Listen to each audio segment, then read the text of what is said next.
अस्सलाम वालेकुम students. Today my topic of discussion is alkanes, जिनको स्टूडेंट्स हम पैराफिन्स भी बोलते हैं। तो आज के लेक्चर में मैं आप लोगों से जो है वो इंट्रोडक्शन जो है वो बेसिकली जो बेसिक इंट्रोडक्शन है वो डिस्कस करने जा रही हूँ अल्केन्स का। तो इसमें सबसे पहले तो हम डिस्कस करेंगे कि मैं आप लोगों से डिस्कस करूँगी कि अल्केन्स क्या होते हैं।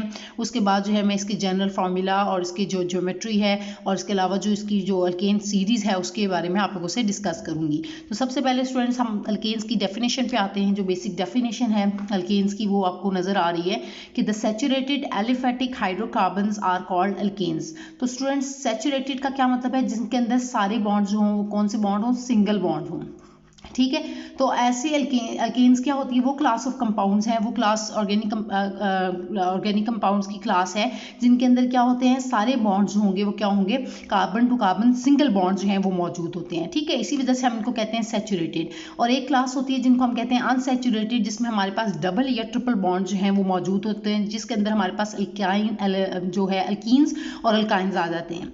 तो इसमें अल्केन्स के अंदर क्या होता है स्टूडेंट्स? सैचुरेटेड होते हैं। सैचुरेटेड मैंने आपको बताया कि जिनके अंदर क्या होता है? सिंगल बॉन्ड मौजूद होता है। क्या होता है? सारे बॉन्ड्स होते हैं वो सिंगल होते हैं, यानी कि कार्बन टू कार्बन बॉन्ड जो होंगे वो इनके अंदर सिंगल होंगे। ठीक है, तो इसी वजह से हम इनको कहते हैं कि ये क्लास ऑफ कंपाउंड कौन सी है? सैचुरेटेड है। ठीक है, अब सेकंड जो बात है कि एलिफेटिक वर्ड क्यों लिखा हुआ है कि सैचुरेटेड एलिफेटिक हाइड्रोकार्बन्स। एलिफेटिक का मतलब ये होता है स्टूडेंट्स कि इसके अंदर जो आपके पास ये जो कार्बन टू कार्बन बॉन्ड्स हैं, कार्बन टू कार्बन एटम्स हैं, वो किस तरह से अरेंज है? एक लीनियर चेन की फॉर्म में अरेंज है, या ब्रांच की फॉर्म में होते हैं, या स्ट्रेट चेन की फॉर्म में। लेकिन एरोमेटिक रिंग जो है वो इसमें मौजूद नहीं होता। तो ऐसे कंपाउंड्स को हम क्या कहते हैं? एलिफेटिक कंपाउंड्स कहते हैं।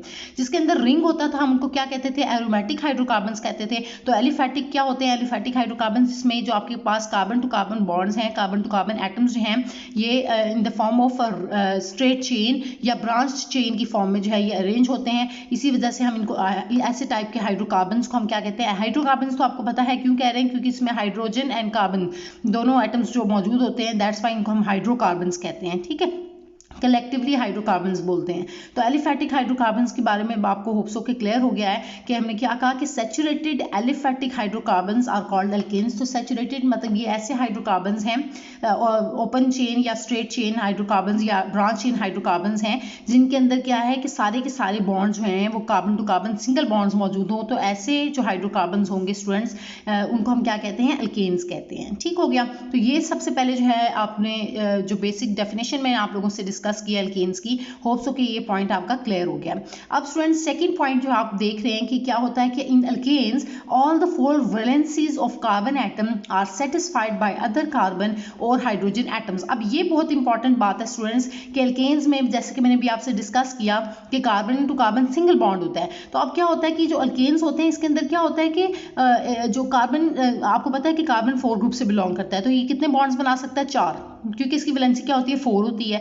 अब इसकी अल्केन्स के अंदर ये जो वैलेंसीज होती हैं, कार्बन अपनी वैलेंसी कैसे सेटिस्फाई करता है? अपनी 4 वैलेंसी सेटिस्फाई करता है किसके साथ? या तो कार्बन के साथ बॉन्ड बना के, और या फिर हाइड्रोजन एटम के साथ। जैसे अब मैं एक एग्जांपल ले लेती हूँ कि लेट्स सपोज हमारे पास carbon to carbon single bond जो है वो ये आप देख रहे हैं, कार्बन टू कार्बन बॉन्ड मौजूद है। अब इस कार्बन ने अपनी वैलेंसी सेटिस्फाई करनी है, तो कैसे करेगा कि बाकी बॉन्ड्स भी बनाएगा। ये 4 बॉन्ड्स बना रहा है।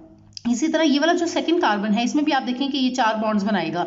अब ये वैलेंसी सेटिस्फाई कैसे करेगा कि ये बॉन्ड किससे बनाएगा? हाइड्रोजन के साथ बॉन्ड बनाएगा। तो अब यहाँ पर एक हाइड्रोजन आ गया, दूसरा इसी तरह यहाँ पर तीसरा ये हुआ, इसके साथ ये अटैच हुआ, ये इस तरह से बॉन्ड बने हैं। ठीक है, तो अब आप देखेंगे इस कार्बन ने भी जो है 4 बॉन्ड्स बनाए हैं, इस वाले कार्बन ने भी 4 बॉन्ड्स बनाए हैं, लेकिन एक बॉन्ड इन्होंने कार्बन टू कार्बन बॉन्ड बना है और बाकी कार्बन टू हाइड्रोजन बॉन्ड। तो इसी वजह से कहा जा रहा है कि all the 4 valencies of carbon atom are satisfied by other carbon atom और हाइड्रोजन एटम। या तो कार्बन के साथ सेटिस्फाई करेगा अपनी वैलेंसी, या कार्बन कार्बन के साथ सेटिस्फाई करेगा, या कार्बन किसके साथ सेटिस्फाई करेगा? हाइड्रोजन एटम के साथ बॉन्ड बना के अपनी चारों वैलेंसीज जो हैं वो सेटिस्फाई करेगा। ठीक है, तो ये बात इसमें जो याद रखने वाली है वो ये, तो आपको बात समझ आ गई कि वो 4 वैलेंसी सेटिस्फाई कर रहा है, लेकिन इनमें कैसे सेटिस्फाई करेगा? सिंगल बॉन्ड बना के। Carbon to carbon single bond जो है ये इनके अंदर मौजूद है। इसी वजह से आप देख रहे हैं कि ऐसे कंपाउंड्स को हम क्या कह रहे हैं? सैचुरेटेड। ये सैचुरेटेड एलिफेटिक हाइड्रोकार्बन्स हैं। ठीक है, तो होप्स हो के स्टूडेंट्स ये 2 पॉइंट्स हैं वो आपको क्लियर होंगे। अब मैं नेक्स्ट इस पॉइंट पे आती हूँ जनरल फार्मूला की की तरफ।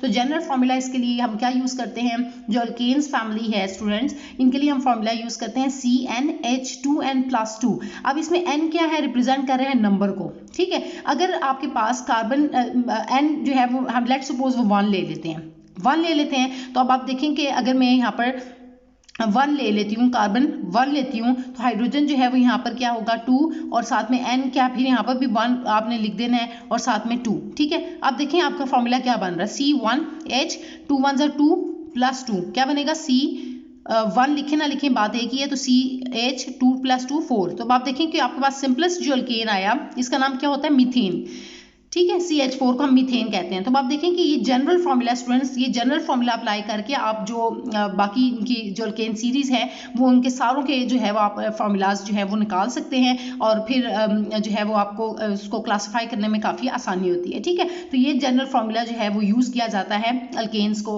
के लिए, ठीक है, CnH2n+2। ये इसके लिए, इसके थ्रू मैंने आपको निकाल के भी दिखाया है कि ये मीथेन का फॉर्मूला है CH4। अगर नेक्स्ट मेंबर को आप देखेंगे यानी कि इथेन के लिए, तो आप यहाँ पर क्या लगा देंगे 2, ठीक है, C2H2 और यहाँ पर फिर 2 और फिर +2, तो ये आपका बनेगा C2H6 बन जाएगा, ठीक है। इस तरह से आप को मैं अभी वो सीरीज भी दिखा देती हूँ ताकि आप लोगों को इसको अंडरस्टैंड करने में जो है वो आसानी हो, ठीक है। तो आप देखें ये स्टूडेंट्स, मैं बात क्या कर रही हूँ, मैं ये सीरीज की बात कर रही हूँ, ये अल्केन सीरीज आपको नजर आ रही है, ठीक है।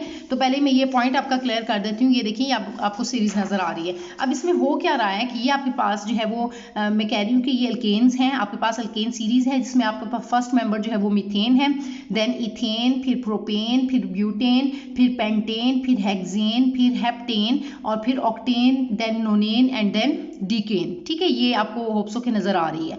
अब स्टूडेंट्स यहाँ पर एक बात आपने याद रखनी है कि जो मीथेन है ये इसमें क्या होता है, एक कार्बन मौजूद होता है, ठीक है। इथेन में 2 होंगे, प्रोपा वर्ड यूज करते हैं 3 कार्बन के लिए, ब्यूटा वर्ड यूज करते हैं ब्यूटेन जैसे वो 4 कार्बन के लिए, पेंटा जो है वो 5 कार्बन होते हैं इसमें, हेक्सा जो है वो 6 कार्बन वाला होता है, ठीक है, और हेप्टा जो होता है वो 7 कार्बन वाला। अक्सर स्टूडेंट्स इसमें भी कंफ्यूज होते हैं, तो मैं उनको कहती हूँ कि स्टूडेंट्स आप इस तरह से याद रख लें कि हेक्सेन जो है उसमें 6 वर्ड्स हैं, 1 2 3 4 5 6, हेक्सेन में 1 2 3 4 5 6 वर्ड्स हैं, तो इसी वजह से इसमें कार्बन भी 6 हैं। तो आप इस तरह से याद रख सकते हैं कि कार्बन इसमें 6 है और हाइड्रोजन तो फिर उस फॉर्मूला के अकॉर्डिंग मैं आपको बताती हूँ। अब फिर नेक्स्ट हेप्टेन को अगर आप देखें तो हेप्टेन क्या होता है, 7 कार्बन इसमें कितने होते हैं, 7 होते हैं, ठीक है। तो हेप्टेन में अब आप देखें कि जो इसके जो वर्ड्स हैं वो भी कितने हैं, 7 है, 1 2 3 4 5 6 एंड 7। तो इस तरह से स्टूडेंट्स ये कंफ्यूजन होप्स हो कि आपकी दूर हो जाएगी कि हेक्सेन और हेप्टेन में कभी भी आप कंफ्यूज नहीं होंगे, ठीक है। तो हेक्सेन का फॉर्मूला क्या है, इसमें कार्बन 6 होते हैं, हेप्टेन में 7 होते हैं। उसके बाद ऑक्टा वर्ड 8 को रिप्रेजेंट कर रहा होता है, ठीक है। तो इस तरह से ऑक्टेन हो गया 8 कार्बन वाला, नोनेन 9 से आपको रिप्रेजेंट हो रहा है, n से 9, तो कार्बन इसमें 9 है, ठीक है। और डेका जो है वो आपको पता है हम यूज करते हैं 10 के लिए, तो डिकेन जो हो जाएगा वो आपका इसमें कार्बन 10 होंगे, ठीक है। अब स्टूडेंट्स आपने क्या करना है कि इसके लिए यही फॉर्मूला जो है जनरल फॉर्मूला CnH2n+2, इस फॉर्मूला को हम यूज करके तो जितने भी ये आपके पास अल्केन सीरीज के मेंबर्स हैं इनका आप जो फॉर्मूला जो है वो निकाल सकते हैं, ठीक है। लेकिन ये मैंने एक दफा सारों का लिख दिया, लेकिन आपका इसका शॉर्टकट जो है वो भी मैं आपको बता देती हूँ कि आपने क्या करना है कि कार्बन जो है जैसे लिख लिया आपने 1, ये 1 लिखे ना लिखे तो मैंने बताया कि आपको एक ही बात है, ठीक है। तो आप सिंपल कार्बन भी लिख सकते हैं, तो CH4 आपका मीथेन कहलाएगा, ठीक है। इसके बाद ये C2 है और नेक्स्ट आप देखें कि ये 3 4 5 6 7 8 9 10, ये 10 तक आपने लिख लिया। उसके बाद आप देखेंगे कि यहाँ पर अगर 2n+2 है ना, तो अब क्या है कि ये इसका डबल करके तो उसमें साथ में 2 ऐड कर दें, ठीक है। मतलब C1 है तो H2n+2 है, तो यहाँ पर क्या हो जाएगा CH4 है। अब देखें उससे नेक्स्ट मेंबर में आप क्या करते जाएंगे, 2 ऐड करते जाएंगे, ठीक है। तो ये 4 हो गया और इसके बाद जो है ये 6 हो जाएगा, 4 के बाद 2 ऐड किया तो 6, 6 में फिर 2 ऐड किया तो 8 हो गया, 8 में 2 ऐड किया तो फिर 10 हो गया, 10 में 2 ऐड किया तो 12 हो गया। इस तरह से आप पूरे 2 ऐड करके आपके पास जो फाइनल है C10H22 जो है वो डिकेन के लिए बनेगा। तो होप्स हो कि स्टूडेंट्स ये जो है वो आपके साथ जो मैंने अल्केन सीरीज डिस्कस की है वो आप लोगों को क्लियर होगी और इस फॉर्मूला के थ्रू जो है इसको आपको निकालने में काफ़ी आसानी होगी। तो स्टूडेंट्स यहाँ पर मैं आप लोगों को एक करके भी दिखा देती हूँ। जैसे आप देखें कि हम ले लेते हैं इथेन ले लेते हैं, लेट्स सपोज इथेन ले लेते हैं, इसमें कार्बन 2 हैं, ठीक है। अब आपको पता है कार्बन 2 हैं, अब कार्बन ने कितने बॉन्ड्स, सारे सिंगल बॉन्ड्स होते हैं इसके अंदर, ठीक है, सारे सिंगल बॉन्ड्स होते हैं। तो कार्बन ने अपनी वैलेंसी सेटिस्फाई करनी है, तो आप देखें कितने हाइड्रोजन लगेंगे, 1 2 3 4 5 और 6, ये हो गया, आपने देख लिया C2H6 है। अब इस फॉर्मूला के थ्रू भी आप देख लें कि अगर हम कार्बन रखें यहाँ पर N क्या हो 2 हो तो H यहाँ पर क्या लगेगा साथ में, यहाँ पर H2 फिर यहाँ पर 2 और प्लस 2, तो ये क्या निकलेगा इसका फॉर्मूला C2H 2 2 4 प्लस 2 ये 6 हो जाएगा, ठीक है। C2H6 इस तरह से आप निकालेंगे। इसी तरह अगर आप प्रोपेन का निकालना चाहते हैं तो यहाँ पर 3 लगा देंगे। तो अब आप जो है जितने भी आपके पास अल्केन के सीरीज के जो मेंबर्स हैं स्टूडेंट्स, आप सबका जो है वो फॉर्मूला निकाल सकते हैं। तो ये तो स्टूडेंट्स मैंने अल्केन सीरीज के लिए जो जनरल फॉर्मूले का जिक्र किया आपसे कि CnH2n+2 फॉर्मूला जो है वो उसके थ्रू निकाल सकते हैं, लेकिन इसका एक शॉर्टकट में बहुत ही ईजी तरीका आपको बता देती हूँ कि आपको कभी भी फिर डिफिकल्टी नहीं होगी। आपने क्या करना है कि जो CH4 है आपका मीथेन है, इसके अंदर क्या होता है कि हर मेंबर नेक्स्ट मेंबर जो है होमोलॉग मेंबर जो है उससे CH2 यूनिट से डिफर कर रहा होता है। वो कैसे, तो आप देखें यहाँ पर आपके पास मैं कह रही हूँ कि ये आपके पास लेट्स सपोज CH4 है, ठीक है, मीथेन है। तो CH4 के अंदर जब हम CH2 यूनिट को ऐड करेंगे, ये जो है मिथिलीन ग्रुप जो है इसको जब हम ऐड करते रहते हैं हर नेक्स्ट मेंबर आपके पास आ जाएगा। अब देखें वो कैसे कि यहाँ पर अब कार्बन कितने हो गए 2 हो गए और H कितने हो गए 4 एंड 2 6। तो ये अब आप देखें कि नेक्स्ट मेंबर आपके पास आ गया है, जिसके अंदर मैंने आपको बताया ना कि एक फर्स्ट मेंबर उसमें आपने CH2 ऐड कर दिया तो आपके पास नेक्स्ट मेंबर आ गया। अब फिर इसके अंदर आप इस वाले मेंबर के अंदर CH2 ऐड कर दें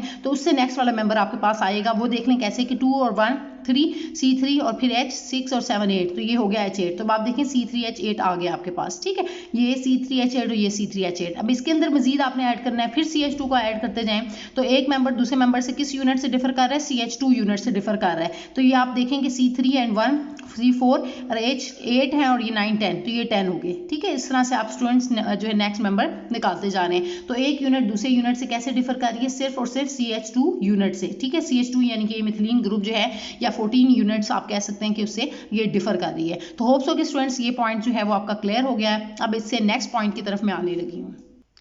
तो स्टूडेंट्स नेक्स्ट आप पॉइंट देख रहे हैं कि इसका नेक्स्ट पॉइंट जो है वो क्या है कि each carbon atom in alkane is sp3 हिब्रिडाइज्ड, ठीक है। अब हर कार्बन एटम जो है अल्केन सीरीज में क्या है sp3 हिब्रिडाइज्ड है। अब वो कैसे, तो स्टूडेंट्स आपने याद रखना है कि जब भी कार्बन सारे बॉन्ड सिंगल बना रहा हो, ठीक है, कार्बन 4 बॉन्ड्स हैं, चारों बॉन्ड्स वो अगर सिंगल बनाएगा तो वो कौन सा हिब्रिडाइज होगी, इसके अंदर कौन सी हिब्रिडाइजेशन होगी, sp3 हिब्रिडाइजेशन होगी, ठीक है, ये बात याद रखनी है। लेकिन अगर कार्बन टू कार्बन जो है एक डबल बॉन्ड आ जाता है, बीच में carbon to carbon double bond आ रहा है, तो फिर आपके पास जो हिब्रिडाइजेशन होगी वो sp2 हिब्रिडाइजेशन हो जाएगी, ठीक है। और अगर कार्बन जो है वो ट्रिपल बॉन्ड एक बना रहा हो, इस तरह से ट्रिपल बॉन्ड के थ्रू जो है अगर हम हिब्रिडाइजेशन देखें इनके अल्काइंस के केस में जैसे कि, तो उसमें sp हिब्रिडाइजेशन हो जाएगी, ठीक है। तो इस तरह से हिब्रिडाइजेशन जो है वो आपको जो है वो याद रखनी है इस तरह से आसानी के लिए कि कार्बन ने जब सिंगल बॉन्ड बनाए हुए हो सारे, तो 4 सिंगल बॉन्ड्स बनाए हैं तो sp3 हिब्रिडाइजेशन। लेकिन अगर कार्बन ने एक डबल बॉन्ड बनाया हुआ है साथ में तो फिर आप उसको कहेंगे कि वो sp2 हिब्रिडाइज्ड है। और अगर कार्बन ने जो है ट्रिपल बॉन्ड बनाया हुआ है साथ में तो फिर आप कहेंगे कि वो कौन सा हिब्रिडाइजेशन उसमें है, sp हिब्रिडाइजेशन है, ठीक है। अब आपको ये भी पता है स्टूडेंट्स कि sp3 हिब्रिडाइजेशन जो होती है उसके अंदर उसकी कौन सी ज्योमेट्री वो रिप्रेजेंट करता है, टेट्राहेड्रल ज्योमेट्री होती है, ठीक है, उसके अंदर टेट्राहेड्रल ज्योमेट्री मौजूद होती है। तो जैसे कि मैं एक एग्जाम्पल ले लेती हूँ, मिथेन की एग्जाम्पल ले लेते हैं फर्स्ट मेंबर की ही। तो यहाँ पर देखें कि आपके पास जो मिथेन है CH4, इधर कार्बन ने अपने चारों बॉन्ड्स हैं वो किसके साथ बनाए हुए हैं, 4 हाइड्रोजन के साथ, ठीक है, 1 ये 2 ये 3 और ये वाला 4, ठीक है, ये 4 हाइड्रोजन। ये इस तरह से ये जो ज्योमेट्री है स्टूडेंट्स, ये ज्योमेट्री क्या कहलाती है, आपकी टेट्राहेड्रल ज्योमेट्री कहलाती है। CH4 कार्बन ने ये जो मीथेन के अंदर ये टेट्राहेड्रल ज्योमेट्री आपको नजर आ रही है कि सारे बॉन्ड जो हैं वो कार्बन ने सिंगल बनाए हुए हैं। और मैंने यही कहा था कि आपको जब सिंगल बॉन्ड्स होंगे, कार्बन ने चारों सिंगल बॉन्ड्स बनाए हुए हैं, तो ये कौन सी हिब्रिडाइजेशन होती है, को रिप्रेजेंट करता है sp3 हिब्रिडाइजेशन को। और ये जो ज्योमेट्री है इस ज्योमेट्री को हम क्या कहते हैं, टेट्राहेड्रल ज्योमेट्री कहते हैं। और इनके अंदर एक बात याद रखनी है कि इसका बॉन्ड एंगल जो होता है वो 109.5 डिग्री होता है, ठीक है। तो ये स्टूडेंट्स मैंने आप लोगों से जो अल्केन्स के बारे में डिस्कस किया, इसमें एक और बात यहाँ पे मैं डिस्कस कर देती हूँ, छोटी सी बात है, वो ये कि साथ में लिखा हुआ है इनको पैराफिन्स। तो अल्केन्स को स्टूडेंट्स हम पैराफिन्स भी बोलते हैं। पैराफिन्स क्यों कहते हैं, क्योंकि पैरा का मतलब क्या होता है, पैरा लैटिन वर्ड यूज किया हुआ है, पैरम से निकला है, ठीक है। पैरम का मतलब क्या होता है, लिटिल, और एफिन्स का मतलब क्या होता है, एफिनिटी या रिएक्टिविटी। तो लिटिल एफिनिटी और रिएक्टिविटी, ये बहुत ही कम एफिनिटी या रिएक्टिविटी शो करते हैं, लीस्ट रिएक्टिविटी शो करते हैं। सो स्टूडेंट्स इसी वजह से हम अल्केन्स को जो है वो पैराफिन्स भी बोलते हैं। तो जब भी कभी आपसे कोई पूछे कि पैराफिन्स जो है वो क्या होते हैं, तो आप जो है उनको बताने में आसानी हो, तो इसी वजह से मैंने जो है वो साथ ही में इसके साथ लिख दिया कि अल्केन्स के साथ यानी कि पैराफिन्स को भी हम जो है वो मैं इसका इंट्रोडक्शन आपको दे रही हूँ। ठीक है, तो होप सो के स्टूडेंट्स ये अब आपको पॉइंट क्लियर हो गया है, और इससे रिलेटेड जो आज के लेक्चर से रिलेटेड मैंने जितने भी पॉइंट्स आपसे डिस्कस किए हैं वो आपको क्लियर हो गए हैं। तो इसके अलावा स्टूडेंट्स अगर आपको कोई भी इस लेक्चर से रिलेटेड कोई भी कंफ्यूजन है तो वो आप मुझसे कमेंट्स में पूछ सकते हैं। Thank you so much students.